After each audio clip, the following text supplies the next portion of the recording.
Comunicado importante do 12º Encontro Internacional de Trompetistas da ABT. Os links para o acesso às transmissões de cada programação estarão sempre disponíveis na plataforma de inscrições, na área Transmissão Online. Todos os inscritos podem participar das aulas, palestras, painéis, mesas redondas e muito mais. E para interagir durante as transmissões, pedimos que utilizem o chat do YouTube. A fim de evitar qualquer mal-entendido, adotamos um código de conduta e pedimos que leiam com atenção. Ele está na nossa plataforma de inscrições. Informamos que a gravação de aulas ou qualquer atividade transmitida durante o encontro sem autorização da diretoria da ABT também viola nosso código de conduta. Desejamos a todos vocês um excelente encontro.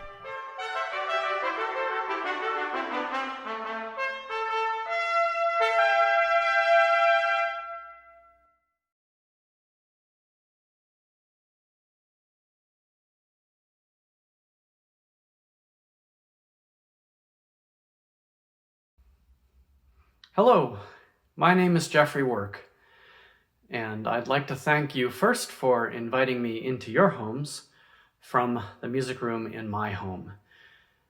Greetings to the Association of Brazilian Trumpeters, and my thanks to my old friend Heinz-Karl Schwebel for inviting me to make a presentation to your conference.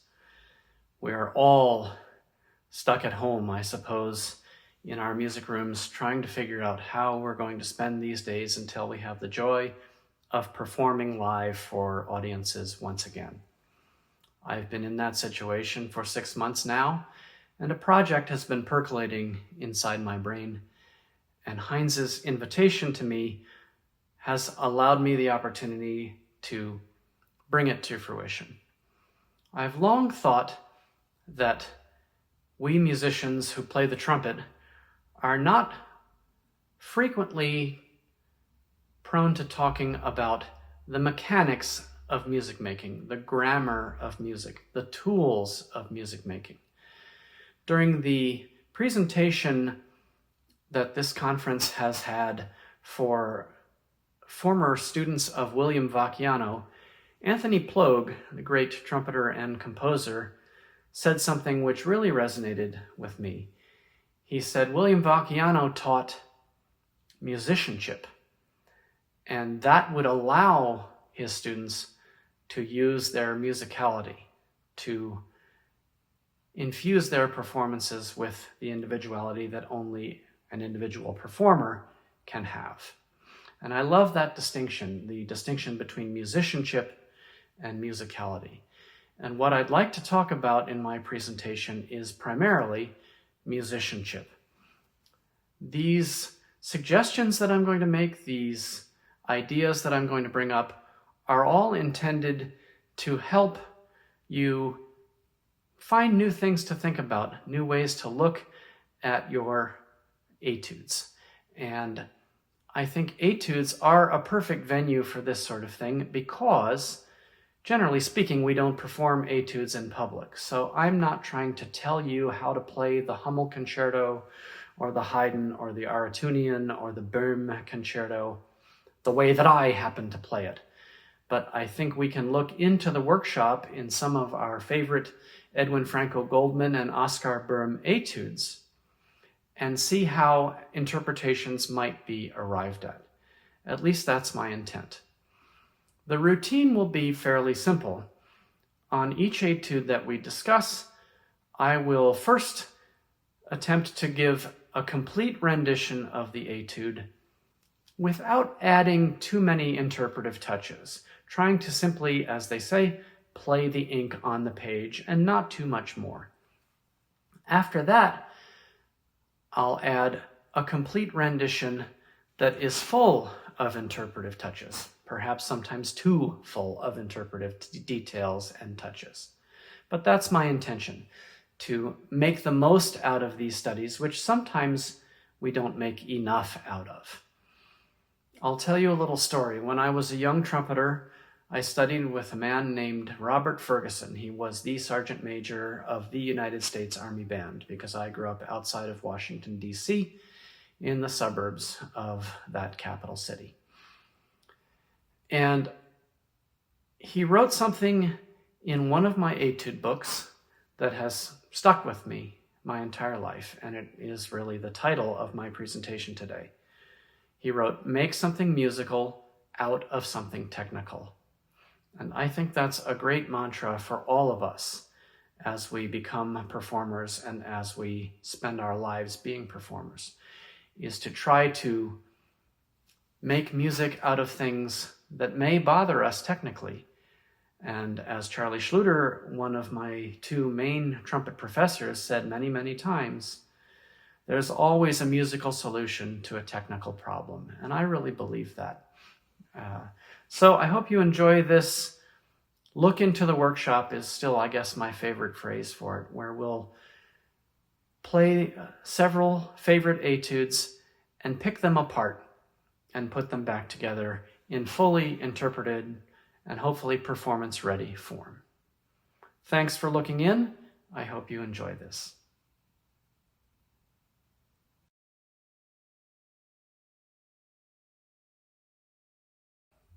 The second etude in Edwin Franco Goldman's practical studies, the alternate tonguing and slurring study, is a great vehicle to talk about note groupings. I think there are some other musical questions and riddles to be solved, but let's start with a good, clean rendition of the ink that's on the page.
Let's now give the same etude a complete run-through with a more fully interpreted approach. I've made some decisions about some musical riddles that I think need solving, and I've also made some decisions about note grouping and about the accents as Goldman has printed them. Let's see what you think.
Let's now take a look into the interpretive workshop a little bit on this alternate tonguing and slurring etude. It brings up a lot of musical questions, and I think it also provides us, as I mentioned earlier, with an opportunity to talk about note groupings, which is something that all Charlie Schluter students spend a lot of time thinking about and talking about. Because it is a slur-to, tongue-to study, it really provides us a great opportunity to have practice in the gesture of 2, 3, 4, 1. I asked myself the question, are the accents really necessary in this piece? Because every other note is a G, and the accented notes just being different, almost, to my mind, cause an accent without actually having to hit them any noticeably harder. But it is very important to know and to remember that when you have the slur-to, tongue-to pattern, one must clip the second note of the slurred pair and have it be the same shape as the subsequent two notes. That will allow you to give that 2, 3, 4, 1, 2, 3, 4, 1 gesture.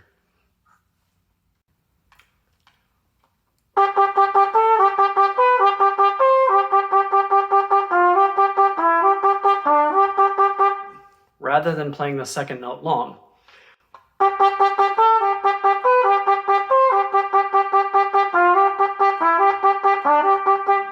Which just doesn't have any forward motion to it.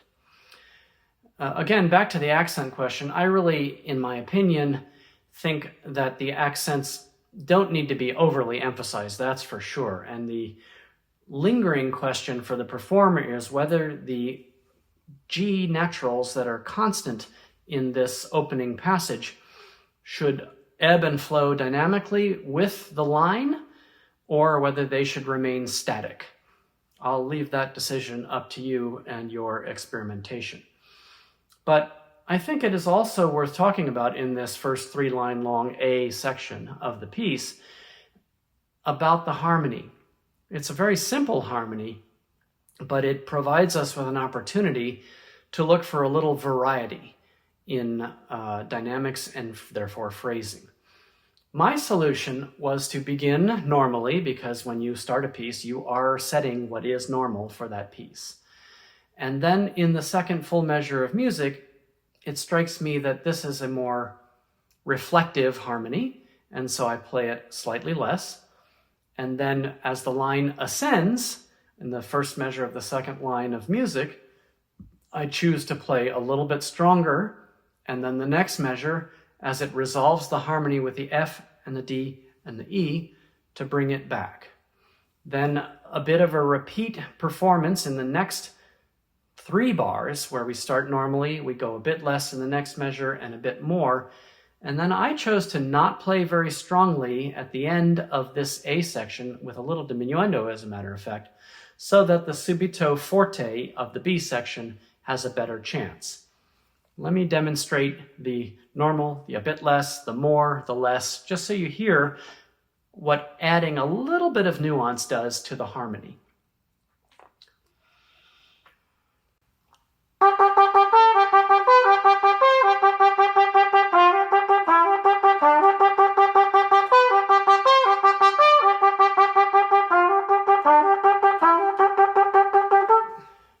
So that sort of gives me a little bit of a call and response, which I happen to favor.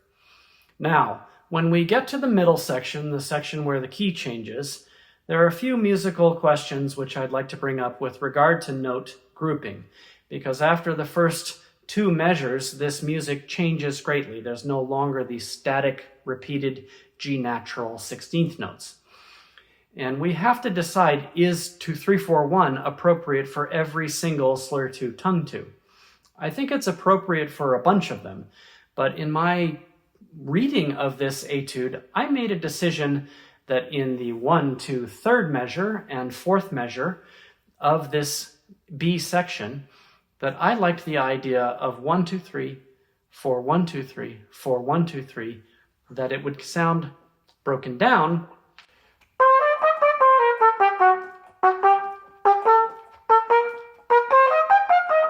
and then we add the extra notes that are written there.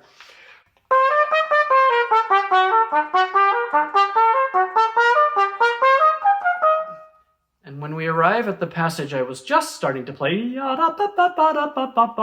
I wrote in my music to really try to de-emphasize everything, to have it be a longer line for a moment, especially because we have a big hairpin that Goldman requests coming up soon. The measure after that hairpin that's printed, however, is kind of difficult to play. It took me a while to really practice this gesture of 2 3 4 1 in such an awkward bit of music because it's sort of jumping around a lot. But I really think it's worth the effort and is musically correct. I'll play the measure before and try to overemphasize the 2 3 4 1.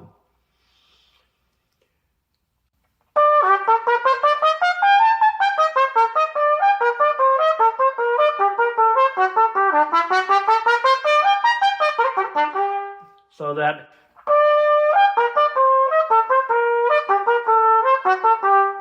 requires some effort to really feel like you can clip that second one and not play the first note of each group of 4 too strongly. Another option, because the harmony of each beat is constant, is to just play it in a beaty way.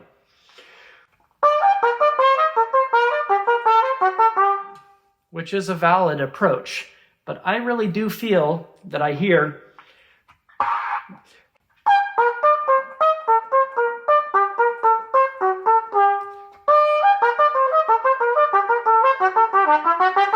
and then back to a longer line approach on the hairpin bar.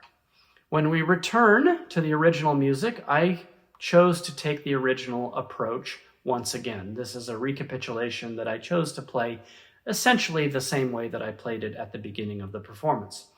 However, we reach a problem spot in what we'll call the coda, where it begins and the problem is that really the meter changes and he doesn't write a meter change. In my opinion, 2 4 back to 4 4 2 4 back to 4 4 2 4 again and then we have another 4 4 bar that just happens to end in the printed music on beat 3. So it could be that rebarring this would help you think musically about what to do. My solution, however, was to keep with Goldman's barring and listen to the harmonies. So we're going to take out the G's for a moment, the repeated G's, and just play the accented notes. And my choice is to make a diminuendo for the first 5 and a crescendo for the subsequent descending line.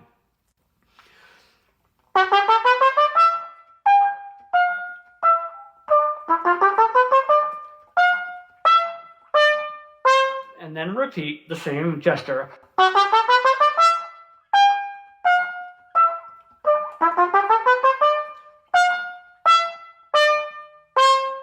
And that sets us up for that final flourish, which has a surprising slur 3 at the end of all of this. I don't know if it's a misprint or not, but it's compelling enough that I'll stay with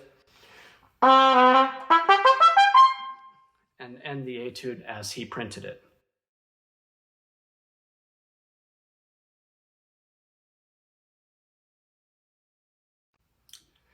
The Etude in C minor by Oskar Böhm is a particularly delicate affair, and because of that fact, I really enjoy playing this one on my cornet. As is our pattern, I'll first try to give it a complete run-through, as faithfully following the ink on the page as I possibly can.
Let's give this charming etude in C minor another run through now, with added interpretive details that I hope will enhance the characters of the piece and bring out its wit, its charm, and its fun.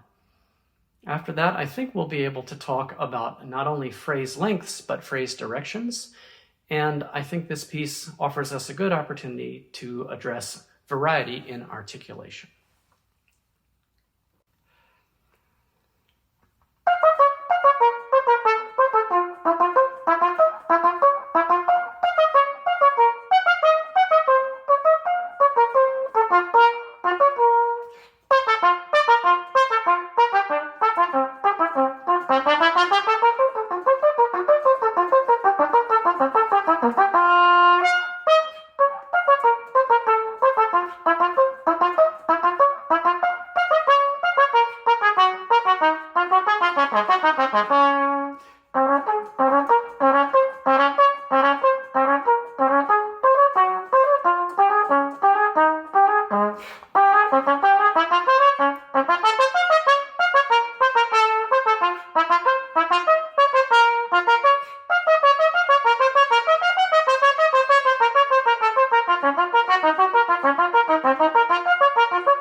I just love that study. It has such charm and character and wit and fun, as I tried to play and as I tried to predict. Let's talk a little bit now about how you might enhance those characters in this piece. But first, I'd like to say there is something to be said for not overdoing things, and I realize that some of my heavily interpreted versions of these etudes may seem like a bit much. But in part, my goal is to encourage folks to really spread their musical wings when playing etudes and not simply try to play a légère study, légère and nothing else. So, the beginning of this study presents some questions that I came up with my own answers to, and I need you, of course, to come up with your own answers, but perhaps seeing how one musician works will help you in your process. To me, I'm looking to land on the dissonance in the first two bars of this piece. And then there are dissonances in the second pair of bars, but I decided it might be cool to have almost no expression. So my goal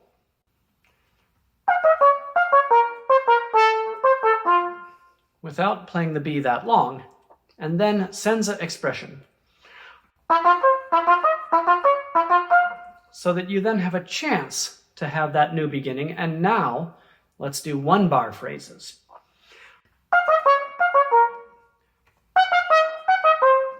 And then a 2-bar phrase with rubato.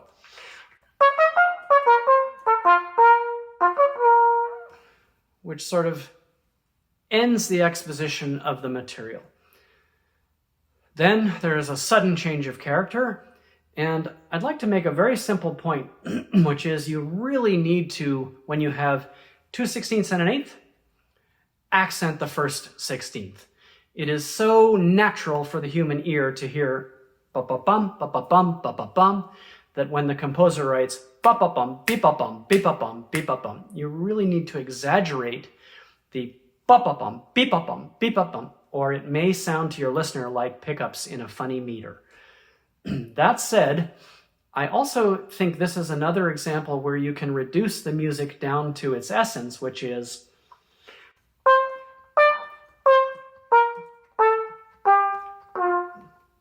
and then a new beginning before this great contrast of sixteenths with dots and pianissimo. So I decided to add a subito forte. And a little bit longer on the sixteenths that lead to the ones with dots, so that the contrast is really going to happen. Back to the point about reducing the music to what it is.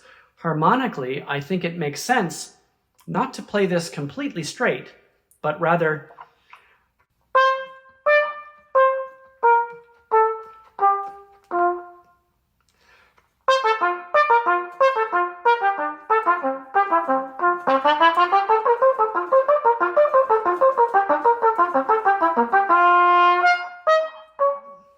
and those two last notes, yum bum, are a slow version of the very first two notes of the etude, and I like to try to bring that out in my rendition somehow. As we move on into the middle section of the piece, I think the music is in some ways fairly static, and so I try in this case to just gently lean on the dissonances a little bit. And in this case, I also decided to start lengthening some of the eighth notes a tiny bit, especially the ones that I think have emotional impact to them of some sort. And so at the recapitulatory moment, that place where the piano returns,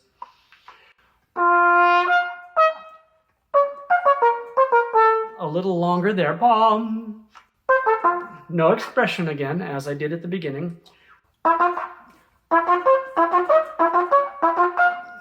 And then shorter phrases, again as at the beginning, with a little lengthening.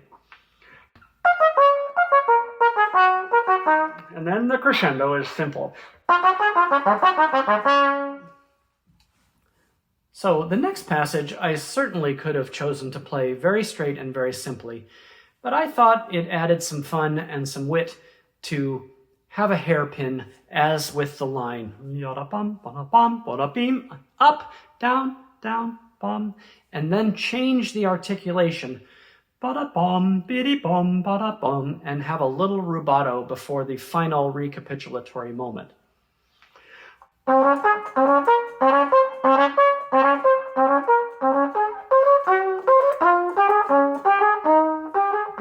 So that you then can take your breath and start your journey towards the return of the music.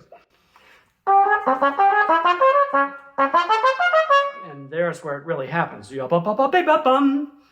Here I felt, let's take that articulatory experiment to its conclusion. I don't know why I made this choice, but it's always just felt right to me to lengthen the B natural eighth note and the C eighth note.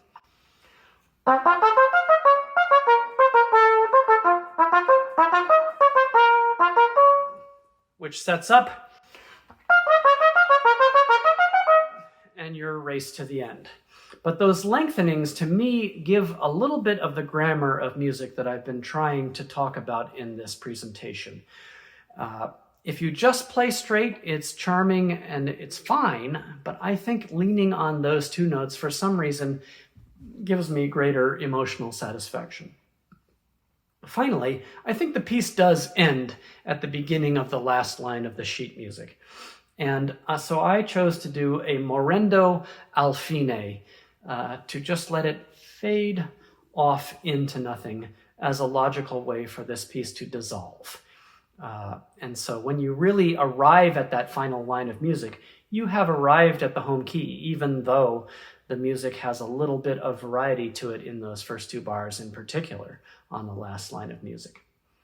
At any rate, that's yet another look into the workshop, artistically speaking, into ways that we can take our etudes and make them a little bit more of a musical journey, both as we prepare and as we perform.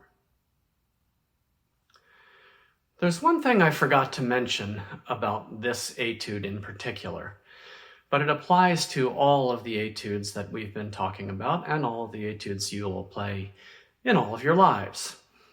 And that is to scrutinize the sheet music. There are a couple of different printings of this etude, and the placement of staccato marks, the dots, is completely illogical, I dare say. It doesn't make sense. And so what I've done in my printing of this etude is remove all of them except the pianissimo sixteenths that have the dots. And I've chosen to make my own articulatory choices throughout the piece.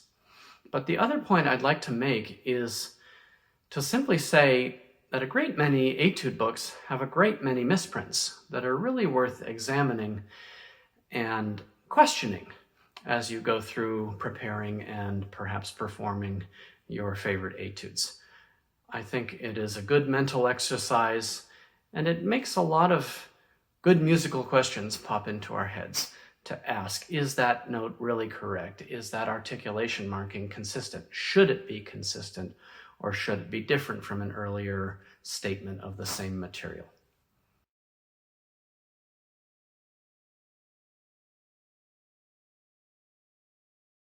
So I'd like to now have a go at the B-flat minor etude by Oskar Böhm. I think this etude contains a greater degree of musical expression than a lot of the technical studies that we have been discussing today. But I still think there is value in talking about how one might interpret such a piece of music. For starters, however, as is my routine for this presentation, I'd like to try to merely, but successfully, play the ink on the page.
Let's now have another pass at this beautiful etude in B-flat minor. It is beautiful on its face, but I think there are interpretive details yet to be added to give the piece a feeling of being an emotional journey from the top of the page down to the bottom of the page. For one thing to consider, the composer hasn't really given us a dynamic plan for the piece. He just says piano at the beginning and please play expressively, as shown by those dynamic markings on the first line of the sheet music. I think this piece allows us the opportunity to talk about the subtle use of rubato and the use of flexibility of tempo to give emotional contrast to the music. I hope you enjoy my take on it, and we'll talk about it after I'm done.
Now let's take this piece apart a little bit, interpretively speaking. One of the tools of music making, which I really love to use, and I hope I don't overuse, is what I call ghosting a note. That is to play it surprisingly, i.e. subito, softly, so that the next note after it does not have to be overly emphasized to make a musical point. An example of that would be not ghosting.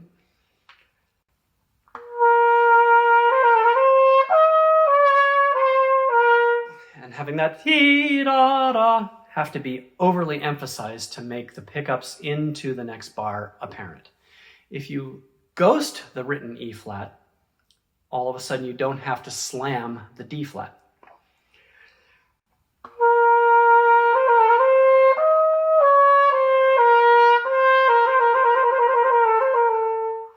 Same thing at the beginning of the second line.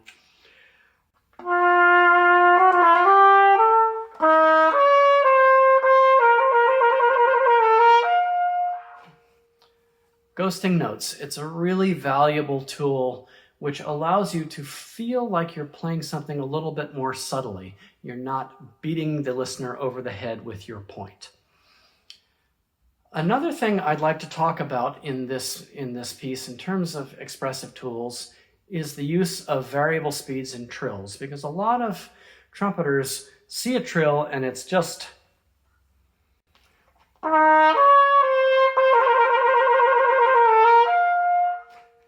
and this piece is so lyrical and so beautiful that I would just encourage you to vary the speeds of your trills and the speeds of the grace notes which precede them to give a greater emotional effect.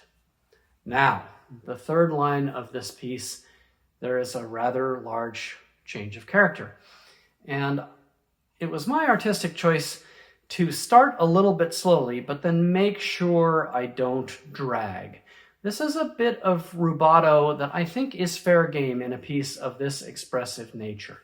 To start slowly and then move.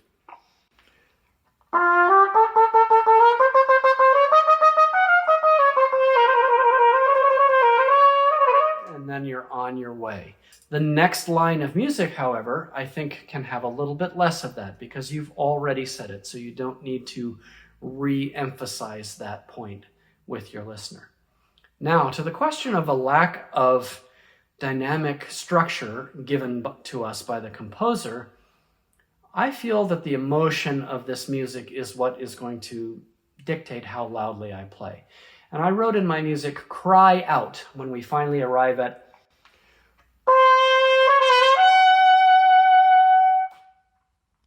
and then the next line is different. And I know it's tempting to play another B natural, but I believe Boehm has written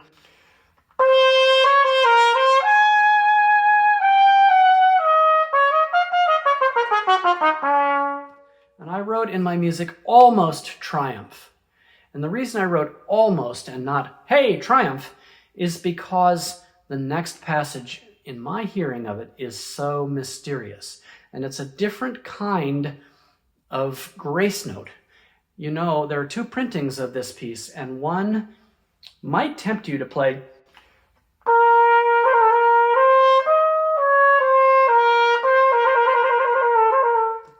but in the original version of this etude book that composer Boehm wrote, he wrote out the 4/16.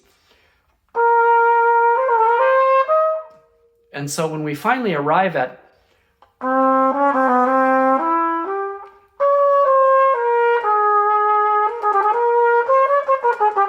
we get a contrast. And so I like to emphasize the and ghost the G to make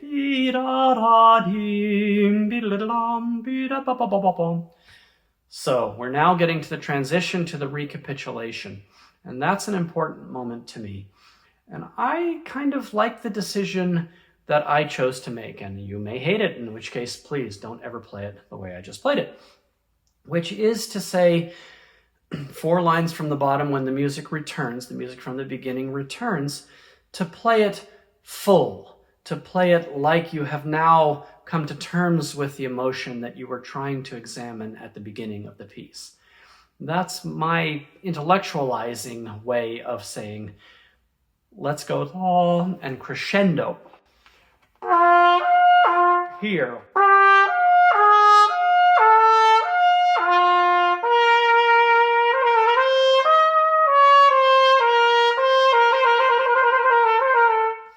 But you could definitely make the case musically to do a hairpin on that final bar.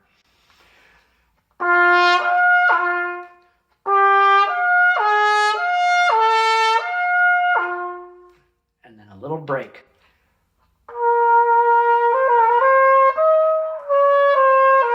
And have a very thoughtful, soft recapitulation. I would buy that if you did it convincingly. Then the ending, there's actually two little pieces of musical grammar I'd like to point out, which are valuable to look for. And my question to myself is, how long are the musical impulses? And I'm now looking 3 lines from the bottom in the second measure of that line. And I wrote to myself as a reminder, the musical gesture is 1 beat long, 1 beat long, and then 4 eighth note musical gestures. So I try to really lift 1 beat, and then change it. Give that sonic contrast. And then again, full beat long, and then eighth notes. The last thing I'd like to bring up in this, I'm lying. There are 2 more things I'd like to bring up in this beautiful piece of music. The second to last line of music encourages me to look for the most harmonically interesting moment and aim for it and lean on it. And so the second measure of that second to last line of music has 1 beat musical impulses, but there's harmonic change in the 4th beat and the 3rd beat that are particularly interesting.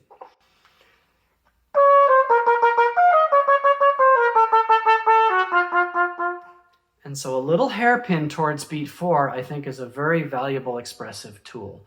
So really look for the harmonies and find the harmonies that are the most clashing with the tonality of the piece and bring them out. That is a basic starting point to look for when you're dealing with how do I express the harmonies that are written by the composer. Finally, I'd like to just bring your attention to the idea that in the last line of this piece, there is a chance to pretend that there are 2 people playing. I think you could simply play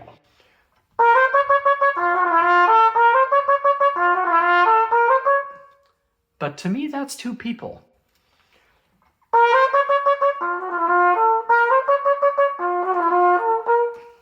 And so if you can just give that sense of dialogue in your performance, I think it's a very effective musical gesture. And my final musical choice was simply to allow myself to fade off into nothing. Even though the harmony is very interesting in the second to last beat, in this case, I decided to break my own rule.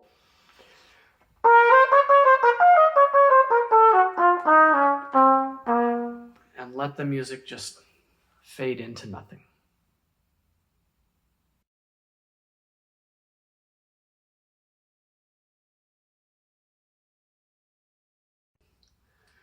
So let's give Goldman number 20 a go without too many interpretive decisions made at the outset. I'll try to play the ink as well as I can, but not try to make too much out of the piece.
So now let's take another full run through of Goldman number 20 and try to instill in the music more than what's merely on the page. I think there are a great many more characters to be had. There are actual emotions, believe it or not, in this rather light piece. There's certainly a lot more fun that can be had. And of course, it does need to be graceful. After all, Goldman does write grazioso at the beginning. So here is what we'll call a fully interpreted version of this rather light piece.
And that's one, and only one, way I might play it, and there are a million or more ways you might play it.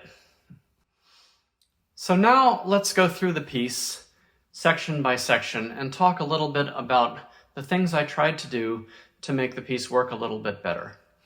Starting with the opening, marked grazioso, as we mentioned, I tried to infuse as much graceful character as I could in the grace notes, but also a little bit of fun, adding some vibrato to the syncopated notes, the tied notes.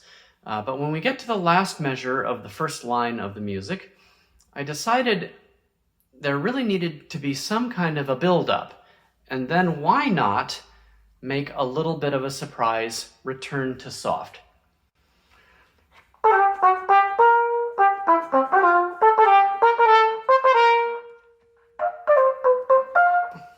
And that scale, bum, bum, beam, bum, is sort of a reduction of what the music is.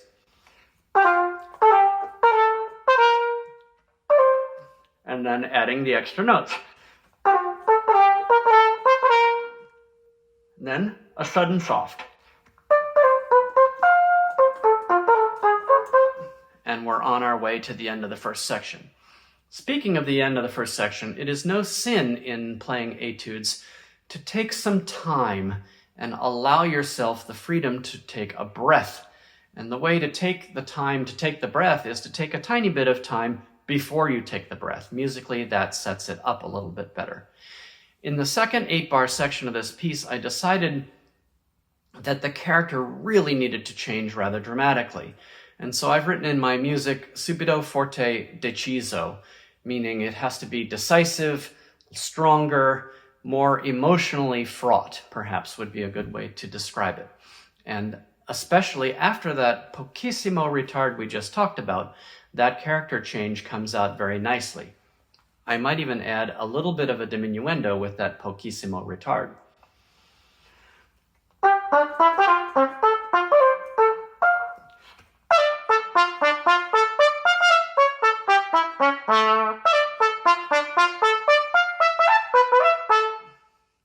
That gives it a total change of character, which I think a piece like this really needs to add life. Now let's talk a little bit about note groupings in this second section of the piece, because I think there are a great many 2, 3, 4 ones that need to be addressed. In particular, when it recaps itself. So we have a 4-bar phrase and then to repeat the phrase. And if you don't make that grouping apparent to your listener, it sounds very academic. Again, I'll use that word.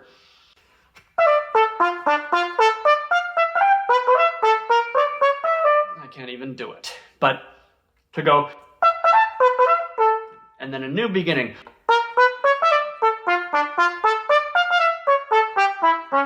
And here, I want to make a difference, because the first iteration of the phrase, the second bar of this whole passage, there's just an eighth note. And now it's the same music, but with an added octave jump. So why not really accent that and bring it out?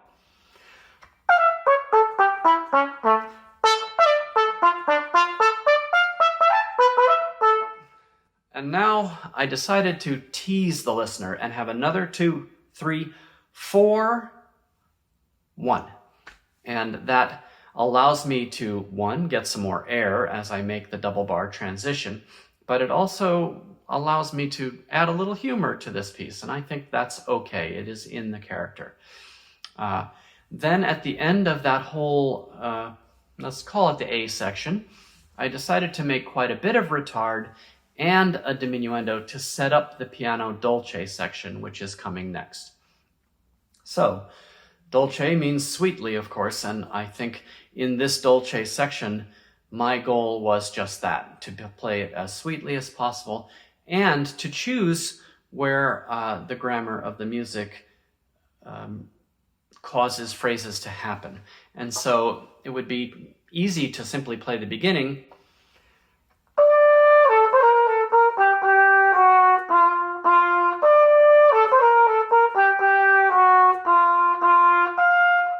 But clearly, to me, the fourth note of each bar of eighth notes is a pickup note to the subsequent bar. And so you really do need to decay a little bit, make a little break, and then make your pickup really lyrical.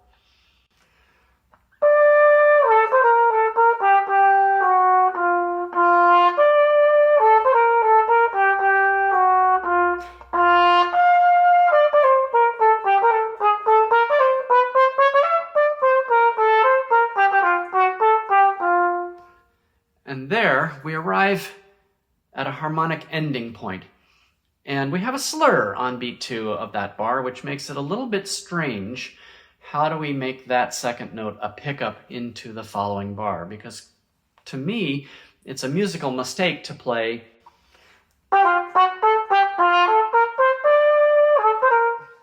and so what I choose to do is ghost and lengthen, meaning play softer and lengthen the written G natural.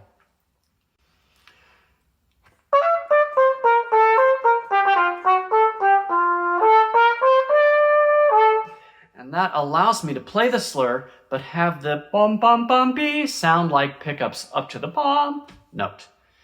As we get into the middle part of this middle section, I think it's very gracious, grazioso again, and I felt a little bit of a need for a retard, a structural retard.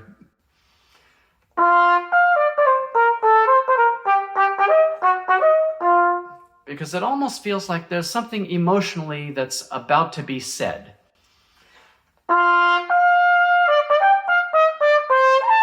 Up to a high note, and then a decay in my reading of this, back to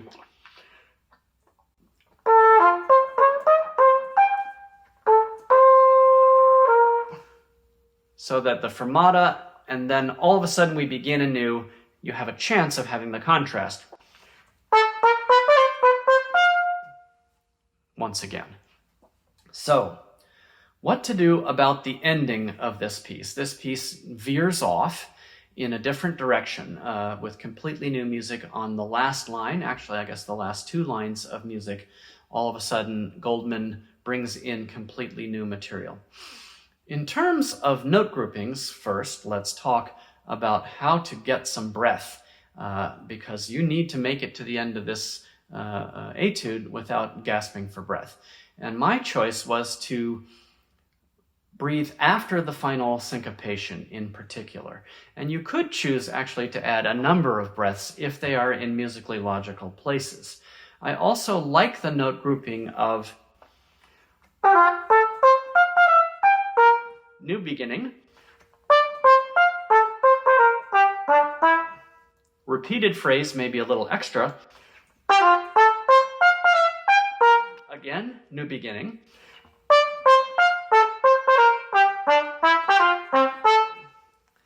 now the last line is a little bit problematic. There are a number of ways you could play this. I just decided to have some fun with it. Pretend I was going to diminuendo al fine and then play the last note loudly, just to say, no, that's the end. There are a lot of ways that you could choose to end this piece. Another way that I considered was a poco più mosso and sempre forte. And that would have come out something like this, I hope.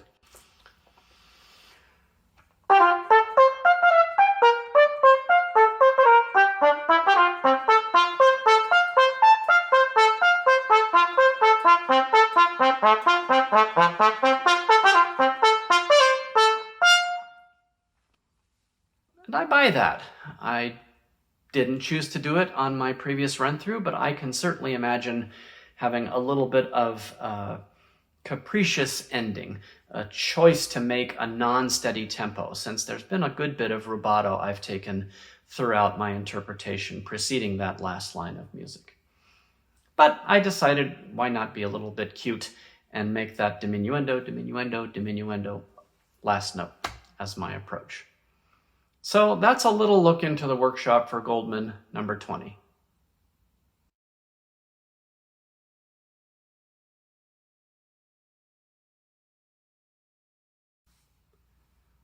So let's now turn our attention to the Etude Brillante from the Goldman Practical Studies and start, as is the routine here, with a complete run-through, doing my best to play the ink on the page and not too much more.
Well, I played almost all the ink on the page.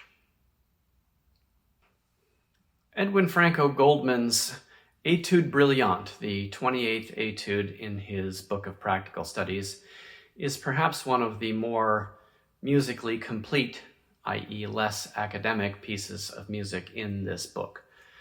That said, I think there are, once again, a great many interpretive details and touches to be added to make it truly effective. And I think it's also a wonderful etude to give ourselves permission to play etudes with greater musical freedom and capriciousness.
There are certainly plenty of interpretive details to unpack in that rendition of this etude.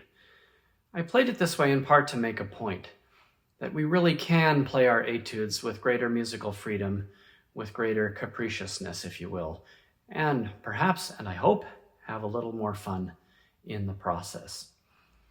So let's take a few of the little details apart in that interpretation, just so you can have another look inside the workshop, so to speak. The Allegro maestoso marking is pretty clear. It wants to be majestic. I think the music is majestic and it doesn't need any particularly strong comment here, other than to say, I think the harmony, being so strictly E-flat major, requires giving the music some forward direction. And so I wanted to make sure that my beat 4 pickups really led to the next beats.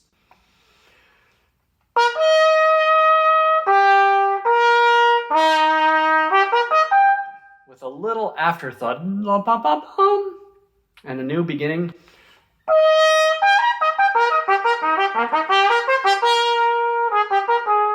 And the same here, but now the music changes a little bit because we get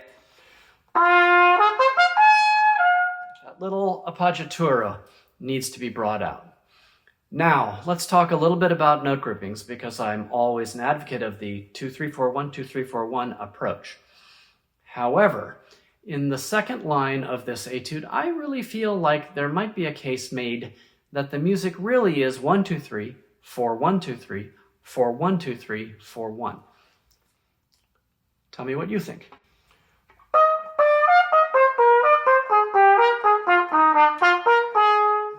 Or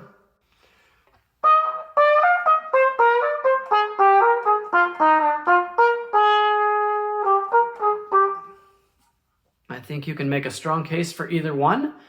My personal preference was for 1, 2, 3, 4, 1, 2, 3, 4, 1, and so I played it that way. You do what moves you. Now, we're heading towards a sweetly played section in the middle, and I think here allows us the opportunity simply to ask ourselves, should we set it up or should it be sudden? My choice was certainly to decay a little bit and allow the dolce to have something that foreshadows it a little bit. After the dolce began, however, I made a little bit of a capricious choice to rush some of the 16ths, and there was a simple reason for that. I felt like sneaking my breath where the breaths are printed was chopping the music up a little bit too much, and I would rather chop it up in a fun way.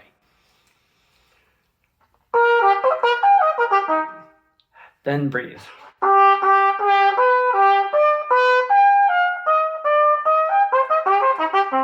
Gives you a little more time if you speed ahead. In the old days, rubato actually was a give and a take. And rushing ahead is a gesture that is almost not done anymore. But I think in the era of Edwin Franco Goldman in particular, it was something that definitely happened. And it does, after all, allow us the time to get a little extra breath.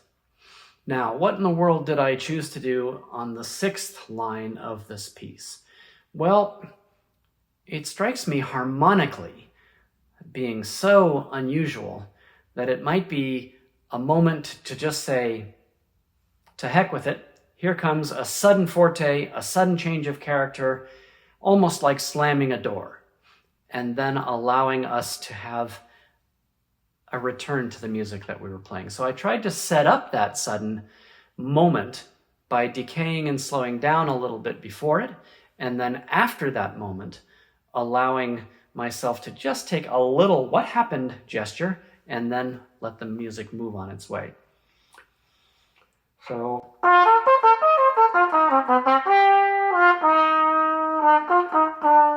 surprise.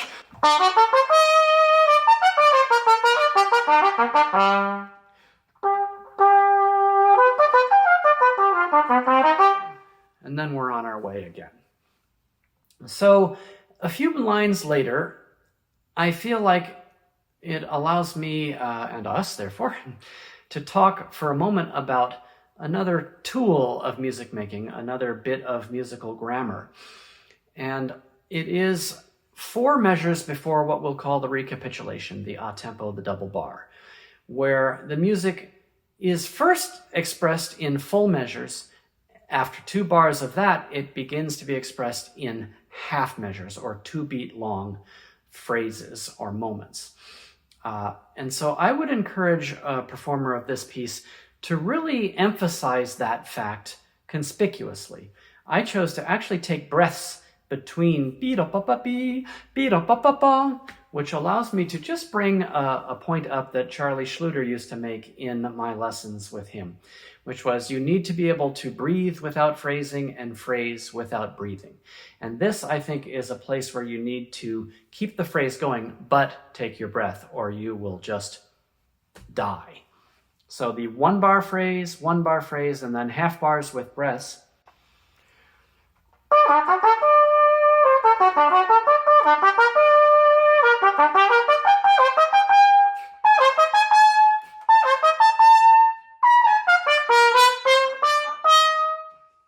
To me, is a compelling way to arrive at the a tempo double bar recapitulation. And then it's kind of all E flat major all the way to the end. I chose again to do the 1, 2, 3, 4, 1, 2, 3, 4, 1 note grouping, and then have a little bit of a diminuendo before the final 3 measures of E flat major arpeggios. I think it's okay to make a little accelerando there if you want, an accelerando al fine. Something that just says, hey, we found the key and we're heading for home. Or actually, we are home and we're going to stay home and enjoy it. That's my take on the Etude Brillante by Edwin Franco Goldman. I thought it might be fun to take one more etude apart and put it back together again, one that is, I think, very familiar to everybody. So I'll play a very basic and business-like version, which might have been in some ways advocated by the composer, at least in his writings. And then we'll talk a little about it.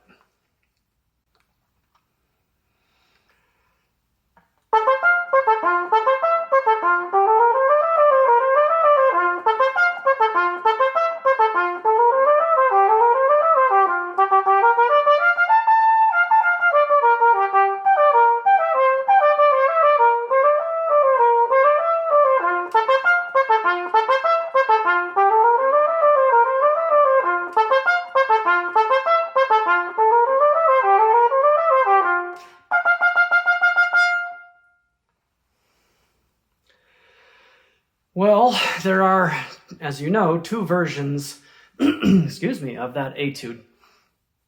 The original version and the 1947 version. And we could have a very lengthy discussion about the differences between those two versions and the reasons why there are differences between those two versions.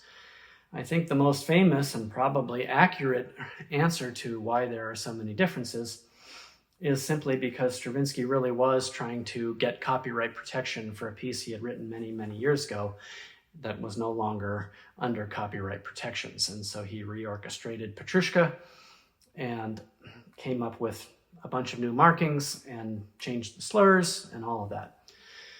But I'll tell you a little story. I went to a master class, and I think it was Robert Bloom, the famous New York area oboe player who had played a lot of Stravinsky recording sessions. And Bloom was a very lovely oboe player, and he sort of looked at the crowd assembled for his master class and said, "You know, I know all that stuff about Stravinsky writing and saying, don't emote, don't put any expression in my music, just play the ink." And then he went on to say, "But you know, if you played it really beautifully, he liked it." And that really sort of told me that what Stravinsky was really after was preventing the interpretive excesses that were very common in his day. So let's arrive at one single possible way of many to play the ballerina stance. To me, I think the key to making it light and ballerina-like is to play long 16ths and short 8ths for starters in the basic material.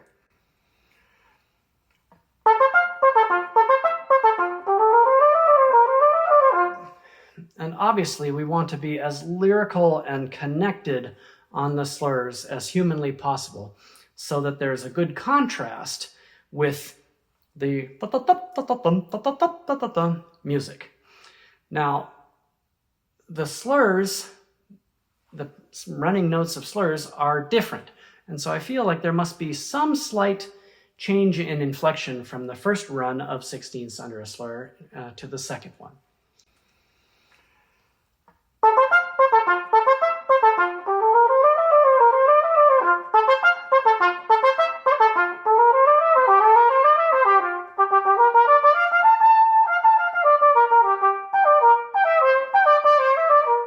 So I like to play bi-da-dum, bi-da-dum, bi-da-ba-da-di-da-dum, which sets up a little bit of change in character, something dainty for a moment before the ballerina material returns in a recapitulation of sorts. So let's give the whole excerpt a pass now and see if I can get a take on it, doing the little interpretive touches that I like to do. I do take seriously the dynamics that Stravinsky added in the 1947 version, but I like to add a few little inflections of my own as well, which I hope the ghost of Stravinsky would not object to.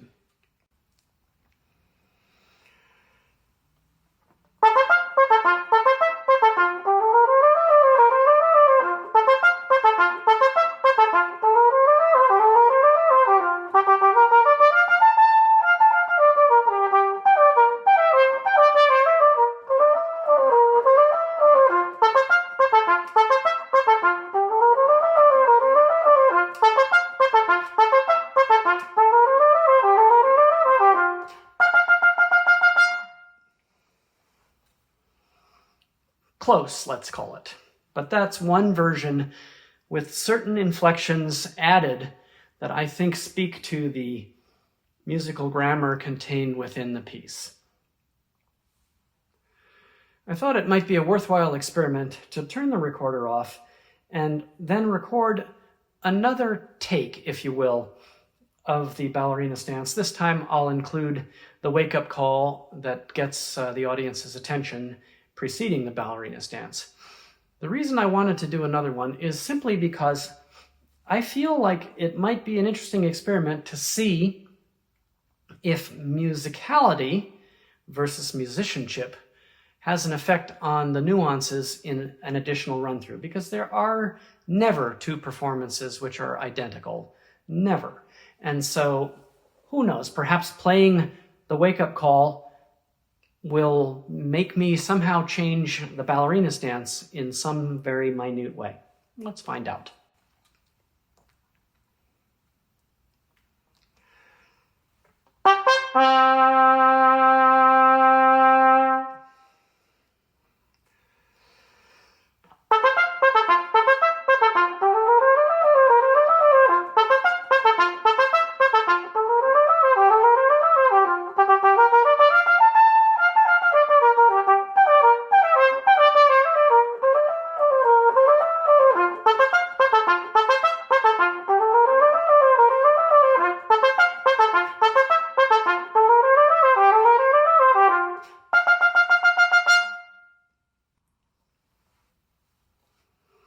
I guess I'll have to listen back to the recording to see what differences there were.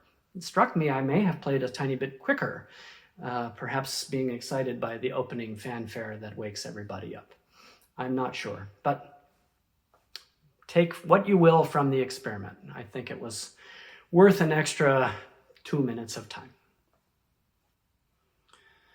It would seem I've run myself out of time for this presentation. I hope you've enjoyed a look into a musician's interpretive workshop.